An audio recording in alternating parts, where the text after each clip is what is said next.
Looking for a teammate. He gives it to Lewis. His three is good. Oh my, a deep three-pointer from Justin Lewis. Stevie Mitchell making plays during this segment, Matt. Great pass to find Lewis out on the three, who is also feeling himself from beyond the arc. You can't stop Justin Lewis right now. Lewis has it in the corner. He's pulling up from deep again, and he's hitting from deep again. Justin Lewis on fire. Everybody touching the ball. Jones with a deep three. Oh my goodness! A dagger from Cam Jones. From way downtown. Kolek with it on the other end. Another good pass to Queth. And oh my! A poster from the big man. 3-point lead for Marquette. Good spin move from Kolek. Kicks it to Elliott, wide open, and he hits another one. Now Lewis gives to Prosper. His three from the corner is pure. The scoring onslaught continues. Elliott over to Jones, top of the key, three-pointer straight on. Bang! Jones' first three-pointer of the night. Yeah, that's Jones' first bucket. He's one of those guys where he sees one go in, then he starts to gain confidence. We'll see if Jones can start to light it up from the deep. The reigning Big East Freshman of the Week, Cam Jones, as DePaul turns it over again. Jones pulls up again, and he hits it again. Cam Jones, back-to-back threes. What did I say, Matt? 66-65, Illinois leads. 2:31 on the clock. Known hype makers on the team, the two walk-ons, Brendan Carney and Michael Kennedy, as well as Greg Elliott in his fancy suit, telling the crowd to get pumped up. Trent Frazier setting it up for Illinois, guarded by Morcell. Morcell fights through a screen. Open three from Grandison is off. Morcell with the rebound. Man, Morcell has been all over this second half. Now he's driving, taking it in. Shot is off, and Illinois collects a rebound. That's Hawkins. Crowd dead silent as they watch Kirk Queth go up for a possible tip-in. Little too much contact. Didn't let Queth in on that last possession. Frazier once again guarded by Morcell. That's great defense there. He throws it away. Avoids going over half court though. Corbello now loses it. No foul. Open three from Frazier is off, but Williams grabs a huge offensive rebound. Fight for the ball, and it's going to be a jump ball. Chaos right there in this last possession. I don't know if anybody in the crowd knew what was going on. Loose ball after loose ball. Possession arrow was in favor of Illinois. The one takeaway I saw from that chaotic possession was a missed Trent Frazier three. Uncharacteristic for him based on his 23-point night. Now the We Are Marquette chants ringing throughout Fiserv, trying to get their Golden Eagles going. Down by just one. 1:27 to go. Corbello with the ball in the corner. Guarded by Mitchell. Pulling it out, looking to slow the tempo, Matt. 5 seconds to go. Wild pass over to Grandison driving in, and that's a shot clock violation. Clearly didn't get it off in time. Kirk Queth just crossing the half court Bucks basketball logo. Both his hands up in arms, looking to get this student section fired up. Huge stop by the Golden Eagles. And that'll be timeout on the floor. 66-65, Illinois leads here at Fiserv Forum. Golden Eagles hanging tough. Have come back from multiple double-digit deficits here in the second half. It was a Marquette timeout, a full timeout. A couple opportunities for Illinois to possibly put a nail in a coffin. A couple key shots from Trent Frazier and Andre Corbello. A couple rebounds that could have corralled loose balls, but they're letting the Golden Eagles stick around, Matt. Aiden, how about Stevie Mitchell? You look at the stats, he's got 0 points, 1 rebound. But every time, Andre Corbello has been handling the ball mostly in this second half for Illinois, and Stevie Mitchell's been the man on him for most of the half. How about the first year stepping up defensively? The definition of a guy who is making plays that do not show up on the stat sheet, Matt. You mentioned 0 points, but he's played a key 13 minutes, hasn't made a shot, but he's made multiple defensive saves that have kept the Golden Eagles in this game. Young player in a big moment You got to remember, most of this team has not played in Fiserv Forum before the first 2 games this season. This is certainly the biggest and loudest crowd they've experienced thus far in their careers, a nearly packed NBA arena. Got to see how they handle the high stress, but the crowd's got their backs. They're wanting to see their team come back. Marquette down by 1, 66-65. Just out of the timeout here with 1:10 to play. Plenty of action left here at Fiserv Forum. You just mentioned Mitchell. He's the first guy back out on the court after the timeout.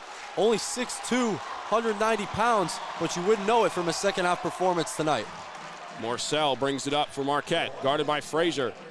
Morcell with the jumper, and that one's short. And that's one that he's made all night, Matt. Curbelo now brings it up, guarded by Mitchell once again. 50 seconds to go. Crunch time. Gets a screen from Frazier. Mitchell sticks with him. Curbelo with a wild jumper, and that one's off. Another tough shot, but bad pass to Mitchell. And it's going to be a foul. Williams with a fight for the ball, almost got a huge steal. A lazy pass by Queff to Mitchell, but huge break for Marquette as Mitchell's going to go to the free throw line. And what a spot here for the first year, down 1. And as they walk toward the east side of the court, Matt, that student section is losing it. Mitchell, a guy who we just talked about, not stuffing the stat sheet, but you can see if you're here at Fiserv how much of a presence he's making on the court. Opportunity for 2 huge points here, but he misses the first. Too strong off the right side of the rim. Need 1 here if you're Mitchell to at least tie this game up. 32.8 on the clock. Marquette down 1. Here comes the second, and that one's too strong as well. The first year misses both from the line, and now Marquette needs a stop. Shot clock only 2 seconds lower than the game clock. Marquette choosing not to foul. Morcell reaching. Kolek picks up the steal. He's going for the layup. The foul. It's good! Tyler Kolek! And 1!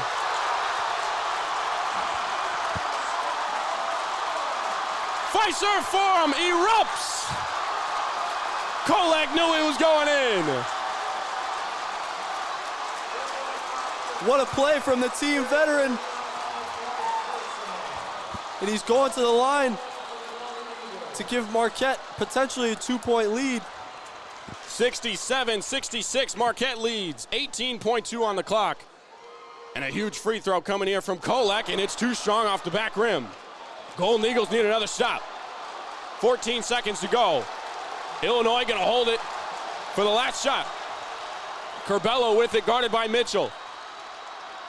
And Mitchell loses it! Over to Lewis! He's down the court! And Marquette has taken down Illinois! What a steal there in the final possession!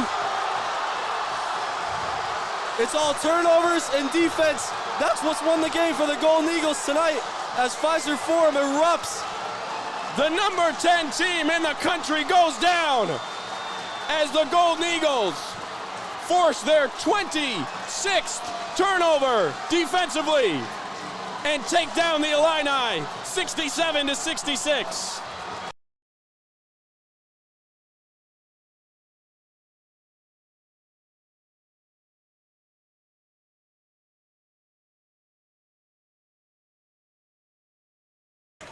Fans on their feet at the duck pond.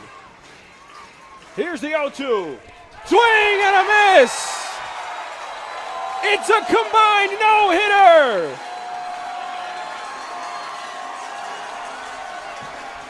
Cade Lancourt slams the door! And it is history here at the duck pond. And he swings and drives it out to left, and it's out of here! Alexia DeCernia walks it off.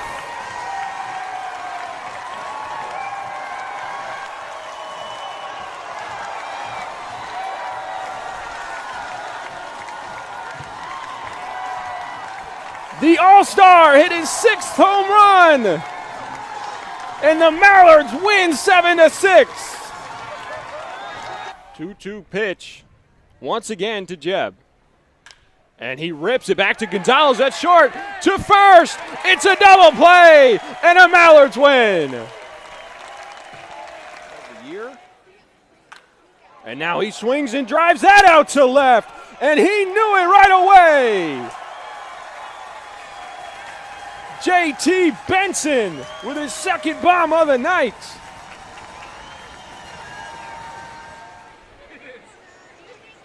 Jake Geloff going to lead off here in the 3rd. Gonzalez dives and throws to first. What a play.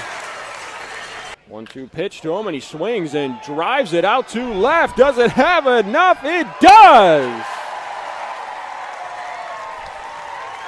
Michael Furman showing the pop, and he hits it out to the backyard for his 1st home run.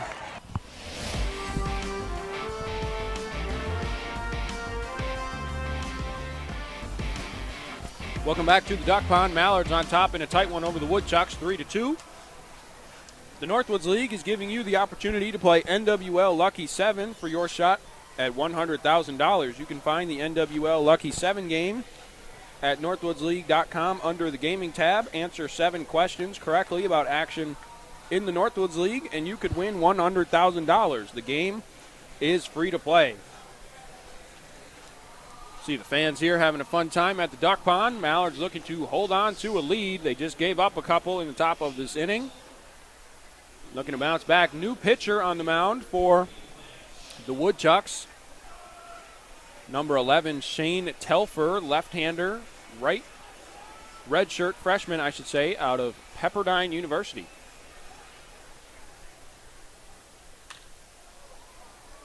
And now batting is the Paul Davis Restoration cleanup hitter, Bryant Schellenbarger. For all emergency cleanup and restoration purposes, call Paul. Schellenbarger 0 for 2 on the night. Looks at that one for strike one, down 0-2 in the count. 96 miles an hour on the fastball from Telfer. Telfer is one of 3 Pepperdine pitchers on this Woodchucks roster. So he's got plenty of friends on his pitching staff. Pepperdine, a gorgeous university out in California. 1-2 pitch, hit out to Izara at second, and that's out number 1.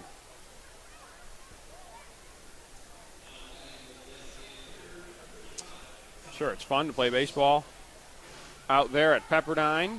Great weather.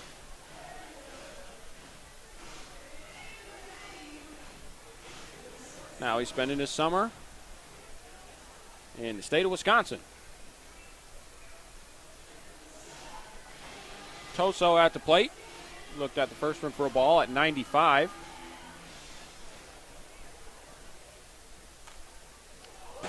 Fouls that one off and smacks off the press box.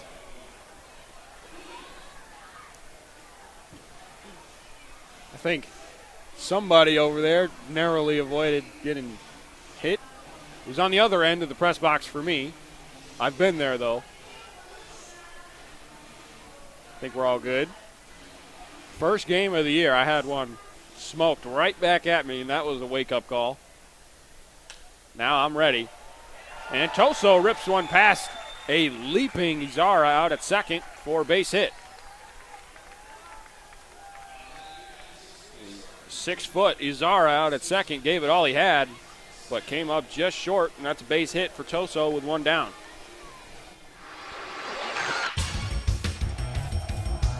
Came up just short. Now that'll bring up Matt Scannell with 1 on, 1 down. 0 for 2 on the night is Scannell, but does have an RBI with a bases loaded walk.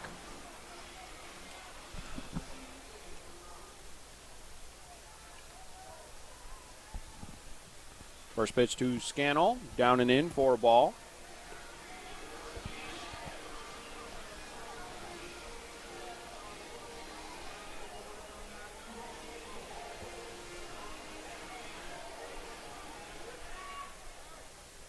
Check on Toso over at first.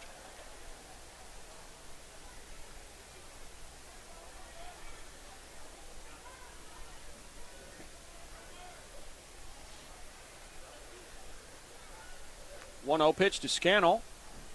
Big swing and a miss for strike one.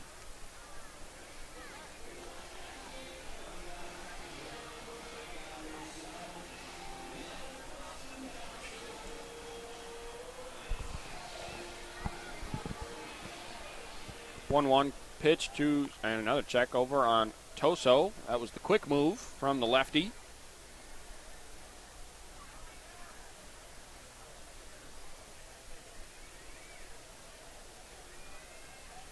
Telfer, the third pitcher of the night for the Woodchucks, as Toso is on his way to second, and he's in there with a stolen base. Man, Vincent behind the plate seemed like he didn't even realize the runner was going until about a second after he caught the ball.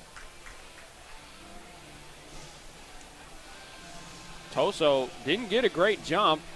A good throw probably gets him at second. And Telfer, after he threw it, was kind of looking at his teammates like, what's up? Someone's got to let me know. At least that's how I read the situation. But Toso's in there with a stolen base. 2-1 the count on Scannell.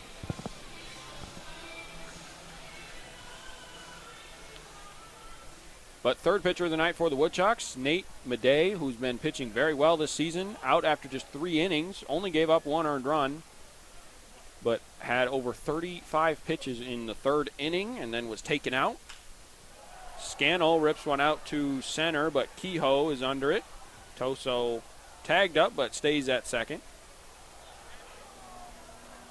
Good job by the pitcher, Telfer, backing that throw up.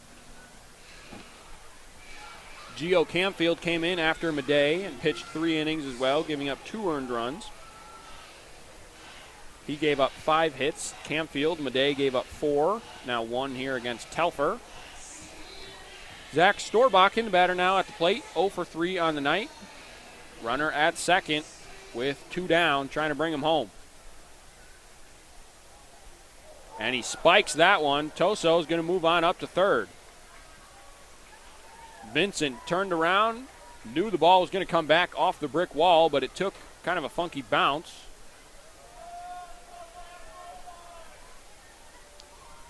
And it looks like that ball actually hit Storbakken.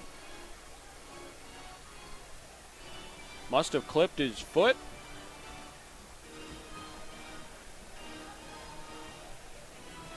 So he's going to reach with 2 down. Toso has to go back to second. It's actually probably not what the Mallards wanted there, surprisingly. Toso was easily going to be in at third.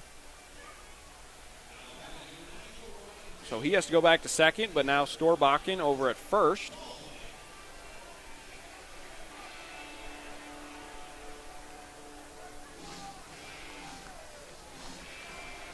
Now 2 runners on with 2 down for the best hitter at the plate tonight for the Mallards. Drake Baldwin 3 for 3, a double and 2 singles. Looking for another hit here to bring home Toso from second.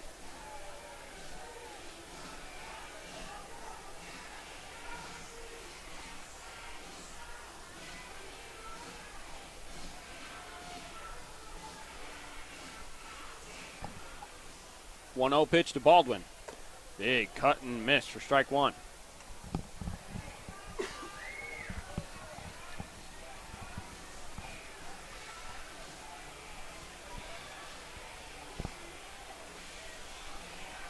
Baldwin hit his first home run of the season a couple of nights ago in Green Bay.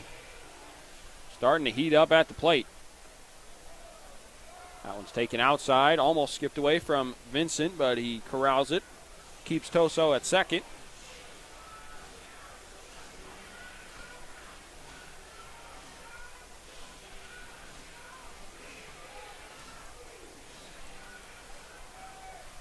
The Madison native looking to come up big here in the 7th.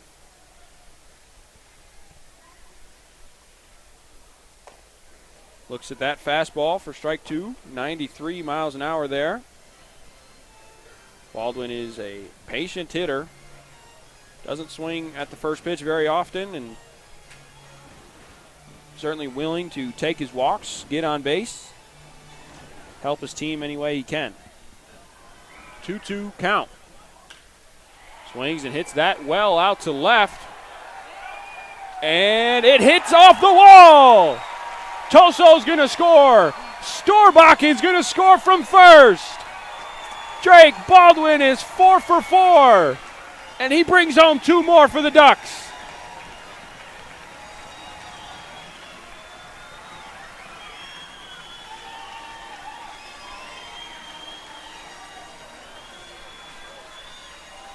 What a night for the Madison native. He narrowly missed a home run out there to the short porch and left. But those are 2 huge insurance runs for the Mallards as they lead 5-2 here in the 7th.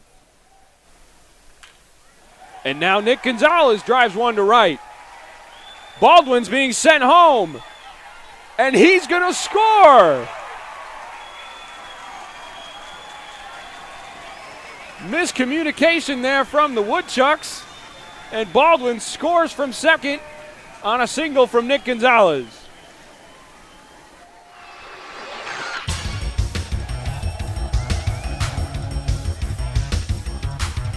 Wow, I was surprised Donnie sent Baldwin.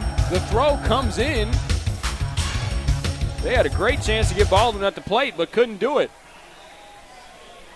3 runs now in for the Mallards in this inning as Gonzalez comes through with the RBI. And now Gonzalez is running on over to second, but he's tagged out for out number 3. Great inning, though, for the Mallards. Baldwin comes through with a 2-run double. Gonzalez tacks on another with an RBI single. Mallards up 6-2 going to the 8th.